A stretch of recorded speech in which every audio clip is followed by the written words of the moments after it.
اللہ تبارک و تعالیٰ نے ہمارے محبوب کریم علیہ السلام کو دنیا میں بھیجا تو فرمایا یا ایھا الناس قد جاءکم برہان من ربکم، اے لوگو تمہارے پاس تمہارے رب کی دلیل آ گئی ہے۔ اللہ تبارک و تعالیٰ نے محبوب پاک علیہ السلام کو سراپا دلیل بنا کے بھیجا۔ باقی انبیاء کرام علیہم السلام کے پاس بھی اپنی نبوت کے دلائل کے طور پر بے شمار معجزات تھے، اور حضور کریم علیہ السلام کے تو پورے وجود کو ہی اللہ نے معجزہ بنایا ہے۔ اور نبی پاک صلی اللہ تعالیٰ علیہ وآلہ وسلم کی نبوت کی دلیلیں، حضور کے رسالت کے مستحکم دلائل جگہ جگہ آپ کو ملیں گے۔ سب سے پہلی چیز تو یہ سمجھنے والی ہے کہ نبی پاک علیہ السلام نے جس چیز کو سب سے پہلے اپنی نبوت کی دلیل کے طور پر بیان فرمایا وہ حضور کا کردار ہے، سیرت ہے، عمل ہے، حضور کا لوگوں کے ساتھ رویہ ہے۔ نبی پاک علیہ السلام کی تبلیغ کے 3 دور ہیں۔ ایک تو حضور نے اپنے قول سے تبلیغ فرمائی ہے، وہ 40 سال کی عمر سے محبوب نے اعلان فرمایا اور تبلیغ کی۔ اور ایک نبی پاک صلی اللہ تعالیٰ علیہ وسلم بالواسطہ حضور کی تبلیغ ہے جو آج تک جاری ہے۔ امت کے علماء، مشائخ، مبلغین حضور کے دین کو آگے پھیلا رہے ہیں، تو دراصل یہ بھی تبلیغ رسول پاک علیہ السلام ہی کی تبلیغ۔ اور ایک حضور کی تبلیغ کا دور ہے، حضور کی پیدائش سے لے کر ولادت مبارکہ سے لے کر حضور علیہ السلام کے اعلان نبوت تک۔ اس دوران نبی پاک نے جو تبلیغ فرمائی ہے وہ اپنے کردار سے فرمائی ہے۔ عرب کا وہ معاشرہ جو بڑا میلا کچیلا گدلا ہو چکا تھا، جس کے اندر سراسر مادہ پرستی کا زور تھا، جس کے اندر لوگ انسانوں کی خرید و فروخت کرتے تھے، جس کے اندر بیٹیوں کو زندہ دفن کر دیتے تھے، جس کے اندر جو آدمی جتنا زیادہ مضبوط ہوتا تھا اتنا زیادہ لٹیرا بن جاتا تھا، اس معاشرے کے اندر رسول کریم علیہ السلام نے 40 سال گزارے، اور اس طرح گزارے کہ جو بیگانے بھی تھے وہ بھی کہا کرتے تھے یہ صادق ہیں، یہ امین ہیں۔ اور جب حضور نے اعلان نبوت کیا تو فرمایا، یہ قرآن مجید کے لفظ ہے، فرمایا فَقَدْ لَبِثْتُ فِيكُمْ عُمَرًا مِّن قَبْلِهِ أَفَلَا تَعْقِلُونَ، میں تمہارے بیچ عمر کا ایک حصہ گزار چکا ہوں، تمہیں عقل نہیں ہے، شعور نہیں ہے۔ نبی کریم علیہ السلام نے اپنے کردار کو، اپنے عمل کو اپنی نبوت کی دلیل کے طور پر بیان فرمایا۔ وہ تو حضرت حلیمہ بھی فرماتی ہیں نا، جب میں نبی کریم علیہ السلام کو اپنے گھر لے گئی تو میرا اپنا بچہ بھی دودھ پیتا تھا، 2 میرے بیٹے ہو گئے، ایک میری یہ نسبی اولاد اور حضور میری رضائی اولاد۔ تو کہتی ہیں جب میں کریم محبوب علیہ السلام کو اپنے سینے سے لگاتی تھی تو حضور میرے ایک پستان سے دودھ پیتے تھے اور دوسرا اپنے بھائی کے لیے چھوڑ دیا کرتے تھے۔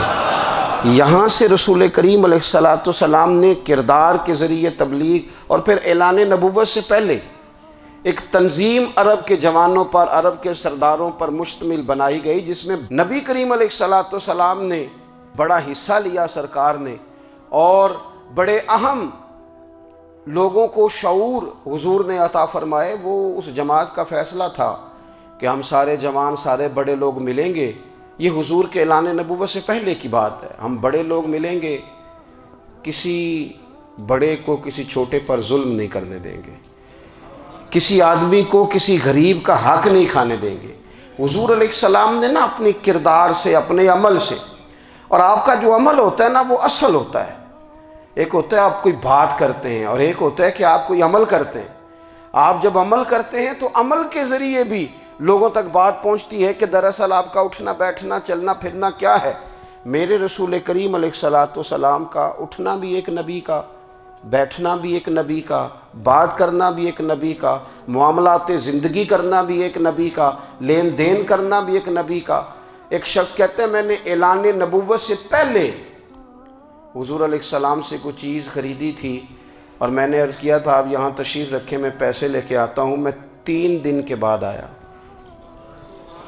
دیکھو یہ بات کرنی کتنی آسان ہے، بولنی کتنی آسان ہے، پر 3 دن یہاں میرے بھائی کو کسی شخص کو 2 گھنٹے انتظار کرنا پڑ جائے تو لوگ کہتے ہیں الانتظار اشد من القتل، یہ تو قتل سے زیادہ تکلیف والا معاملہ ہے، منتظر رہنا کسی کا۔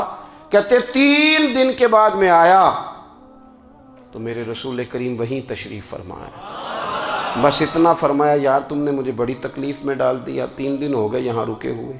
تو حضور نے اپنے کردار کو، اپنے عمل کو، اپنے معاملات کو سب سے پہلے اپنی نبوت کی دلیل کے طور پر پیش کیا۔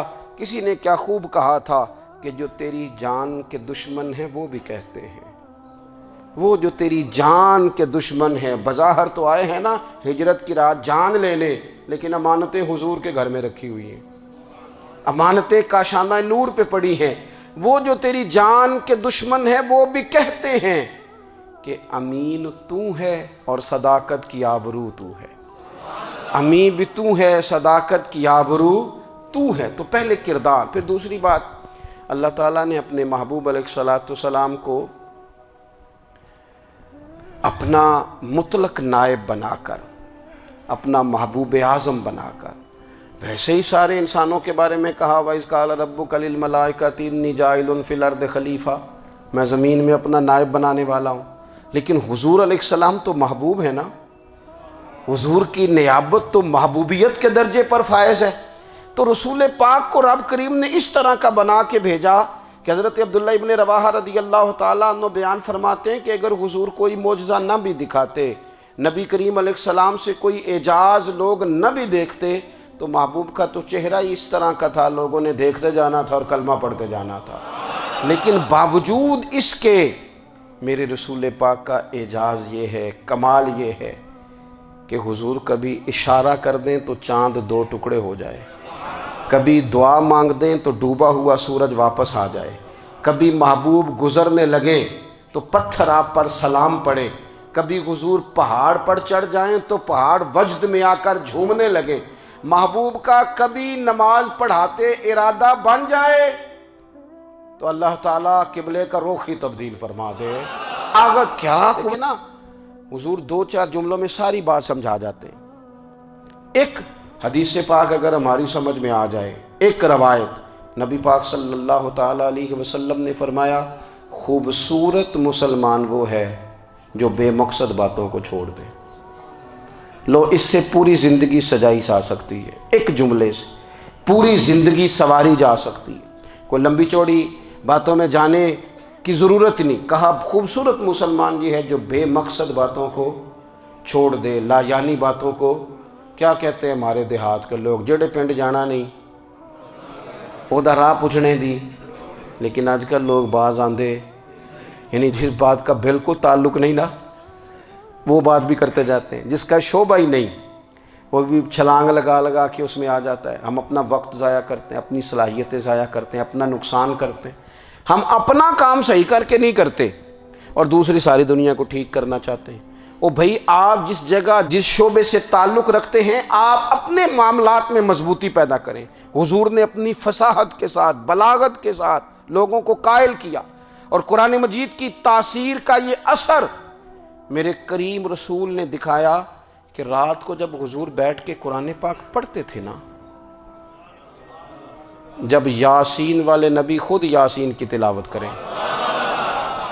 جب طٰہٰ والے محبوب خود طٰہٰ کی تلاوت کریں، غور کرو نا، جب مدثر والے محبوب خود ان جملوں کو ادا کریں، یعنی جن کے بارے میں آیت آئی ہے، جب وہی یہ آیت پڑھیں کہ اِنَّا أَعْطَيْنَاكَ الْكَوْثَرَ، یعنی جن کا ذکر ہو رہا ہے، جب وہ یہ بات کریں کہ یا ایھا النبی انا ارسلناک شاہدا ومبشرا ونذیرا لتؤمنوا باللہ ورسولہ وتعزروہ وتوقروہ وتسبحوہ بکرۃ واصیلا، جن کے بارے میں آیت آئی ہے، جب وہ یہ کہہ رہے ہوں کہ ورفعنا لک ذکرک، جب وہ کہہ رہے ہوں والضحیٰ واللیل اذا سجا، ذرا اس کیفیت کو دیکھیں جب محبوب خود پڑھ رہے ہوں، اور جو حضور پر آئی ہیں اس کا ذائقہ، اس کا لطف، اس کا انداز بھلا کیا ہوگا۔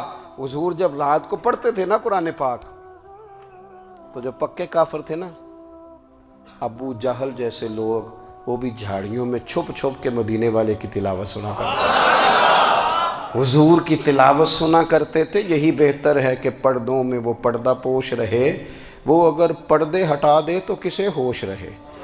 رسول کریم علیہ السلام کی تلاوت کا سننا، قریب جانا، یہ اعجاز ہے۔ حضرت فاروق اعظم کہتے ہیں میں طبیعت کا بڑا ڈاڈا تھا، مزاج کا بڑا سخت تھا، زندگی ہمیشہ ڈٹ کر گزاری، باتوں پر کھڑا رہنا آتا تھا، پر جب میری بہن نے مجھے چند آیتیں سنائی نا تو میں تڑپ ہی گیا۔ گھروں آیا سا مار مقامنے نو، ہن مینو مار دے لے چلو، اوے متے عمر دی عمر برباد ہو جائے جتھے عمر سوار دے لے چلو۔ یہ اعجاز ہے رسول کریم صلی اللہ تعالیٰ علیہ وسلم پر نازل ہونے والی کتاب کا۔ پھر حضور نے خبریں دی، نبی پاک نے خبریں دی۔ حضور نے فرمایا روم فتح ہوگا، وہ ہوا۔ نبی کریم علیہ السلام نے فرمایا شام فتح ہوگا، تو شام فتح ہوا۔ فرمایا ایران فتح ہوگا، تو ایران فتح ہوا۔ سراقہ بن مالک کہتے ہیں ایک گاؤں پر بھی مسلمانوں کی حکومت نہیں تھی، ایک گاؤں پر۔ حضور مکہ مکرمہ سے نکل رہے تھے، مدینہ طیبہ تشریف لے جا رہے تھے، ابھی راستے میں تھے، میں 100 سرخ اونٹوں کے لالچ میں معاذ اللہ حضور کو گرفتار کرنے پہنچ گیا۔ محبوب نے حکم دیا، حضور کا معجزہ میں نے آنکھوں سے دیکھا، میرا گھوڑا زمین میں دھستا چلا گیا، میں نے معافی مانگی، حضور نے معاف کر دیا۔ میں نے سمجھا اچانک ہو گیا ہے۔ یہ منوانا بھی بڑا مشکل کام ہے۔ شجر و حجر پہچان گئے، انسان کی نظروں میں شاکی رہا۔ یہ کچھ ایسے لوگ ہیں جن کو منوانا توبہ توبہ، ماننے کو تیار نہیں، دیکھ دیکھ کے بھی ماننے کو تیار ہے نہیں، ماننے کو تیار ہی نہیں۔ کہتے ہیں کہ میں نے پھر چاہا آگے بڑھنا تو پھر زمین کے اندر میرے گھوڑے کے پیر دھنسنے لگے، پھر معافی مانگی۔ کریم تیرے معاف کرنے کی ادا پہ بھی قربان جائیں۔ یہ نہیں فرمایا کہ تو بار بار یوں ہی کرتا ہے، فرمایا معافی مانگتا ہے، جا میں نے معاف کیا۔ کہتے ہیں 3 دفعہ میں آگے بڑھا، 3 دفعہ حضور نے معاف کیا تو مسکرا کے فرمانے لگے تو یہاں مجھے گرفتار کرنے آیا ہے، وہ کیسر روم کا علاقہ فتح ہوگا۔ وہ کنگن جو پہنتا ہے نا ہاتھوں میں، بادشاہ کے کنگن معروف ہیں، وہ تیرے ہاتھوں میں آئیں گے۔ اللہ کرے آپ سمجھیں۔ یہ جو لوگ ڈری ڈری سہمی اور ہمارے بچے مایوسی کی معاذ اللہ باتیں کرتے ہیں، وہ دیکھیں حضور کس طرح کی گفتگو فرماتے ہیں۔ ابھی ایک گاؤں پر بھی اسلام کی حکومت نہیں، لیکن حضور کا خبر دینے کا انداز۔ کریم فرمانے لگے وہ کیسر روم کے جو کنگن ہوں گے وہ تیرے ہاتھوں میں آئیں گے۔ جناب سراقہ بن مالک فرماتے ہیں کہ میں مسلمان ہو گیا، حضور کا وصال ہو گیا، کنگن نہیں آئے۔ حضرت ابوبکر صدیق کا وصال ظاہری ہو گیا، کنگن نہیں آئے۔ جناب عمر کا دور آ گیا، سراقہ بوڑھے ہو گئے۔ کوئی بندہ پوچھتا نا کہ اب تو عمر ڈھل گئی ہے، زندگی کا پتہ نہیں، کہنے لگے نہیں میں نہیں جاتا، جب تک کنگن نہیں آتے اسرائیل کوئی نہیں آئیں گے، کیونکہ ساڈے نبی دی زبان ساڈے واسطے قرآن۔ جو دن کو کہہ دیا دن ہے تو دن نکل آیا، جو شب کو کہہ دیا شب ہے تو رات ہو کے رہی، اور خدا نے ان کی زبان کو وہ اختیار دیا، جو نکلی منہ سے ان کے وہ بات ہو کے رہی۔ کہنے لگے نہیں آتے حضرت اسرائیل، فکر نہ کرو، بوڑھے ہو گئے تھے، نکلنا گھر سے بند کر دیا تھا، حضرت عمر کا دور تھا، کنگن آ گئے۔ حضرت فاروق اعظم نے ان کے پوتوں سے، نواسوں سے، بچوں سے کہا جاؤ بلا کے لاؤ، کا دادا جان بوڑھے ہیں، فرمایا تم کان میں کہہ دینا کنگن آ گئے، پھر تم دیکھنا تو صحیح۔ پھر حضرت سراقہ آئے، حضور نے جو خبریں دیں، نبی پاک علیہ السلام نے جو گزشتہ قوموں کے احوال بیان کیے، اور پھر میرے نبی پاک علیہ السلام نا دنیا میں عزتیں دینے آئے۔ عزتیں، یہ مزاج ہمیں کم کرنا چاہیے۔ یہ جو ہم ساری زندگی اس کام میں لگا دیتے نا کسی کو نیچا کیسے دکھانا ہے، یہ انداز حضور نے نہیں ہمیں دیا۔ آپ دیکھو حضور تشریف لائے تو ہمیں پتہ چلا کہ حضرت یوسف جیسا سونا کوئی نہیں، حضور تشریف لائے تو ہمیں پتہ چلا کہ حضرت داؤد جیسی خوبصورت آواز کسی کی نہیں، حضور تشریف لائے تو ہمیں پتہ چلا کہ جناب عیسیٰ علیہ السلام کا فقر اختیاری کس طرح کا تھا، محبوب تشریف لائے تو ہمیں پتہ چلا کہ حضرت موسیٰ کا جلال کس طرح کا تھا۔ یہ تو حضور آئے تو نبی پاک علیہ السلام نے اس کی بھی عظمت بیان کی، اس کی بھی شان بیان کی، حضور نے بتایا کہ ابوبکر صدیق کی شان کیا ہے، فاروق اعظم کا مرتبہ کیا ہے، عثمان غنی کی حیا کیا ہے، مولا علی کی شجاعت کیا ہے، اہل بیت نبوت کی عظمت کیا ہے۔ حضور آئے عزتیں دینے، ماں کو عزت دی مدینے والے رسول نے۔ کہا جس کا باپ راضی ہو گیا اس کا رب راضی ہو گیا۔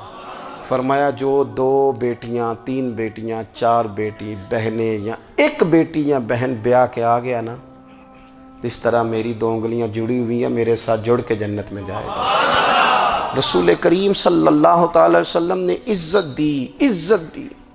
حضور عزتیں دینے، کوئی اعزاز نہیں، ان پڑھ بندہ ہے، سادہ ہے، غریب ہے، مزدوری کرتا ہے، ہاتھوں پہ چھالے، یا رسول اللہ اس کا بھی کوئی اعزاز ہے؟ قربان جائیں، میرے کریم نے عزت دی، فرمایا محنت کر کے روزی کمانے والا تو اللہ کا دوست ہے۔ یہ اینٹیں اٹھانے والا، یہ مشقتیں کرنے والا، یہ صبح دیہڑی پہ جانے والا، یہ بیچارہ جو اچار سے روٹی کھاتا ہے، تو نے ہر شخص کی قسمت میں یہ عزت لکھی اور آخری خطبے کی صورت میں وصیت لکھی۔ رسول کریم نے ہر بندے کو اعزاز دیا، عظمتیں دی۔ حضور عزتیں دینے آئے، نبی پاک علیہ السلام نے اعزازات دیے، حضور نے نوازا۔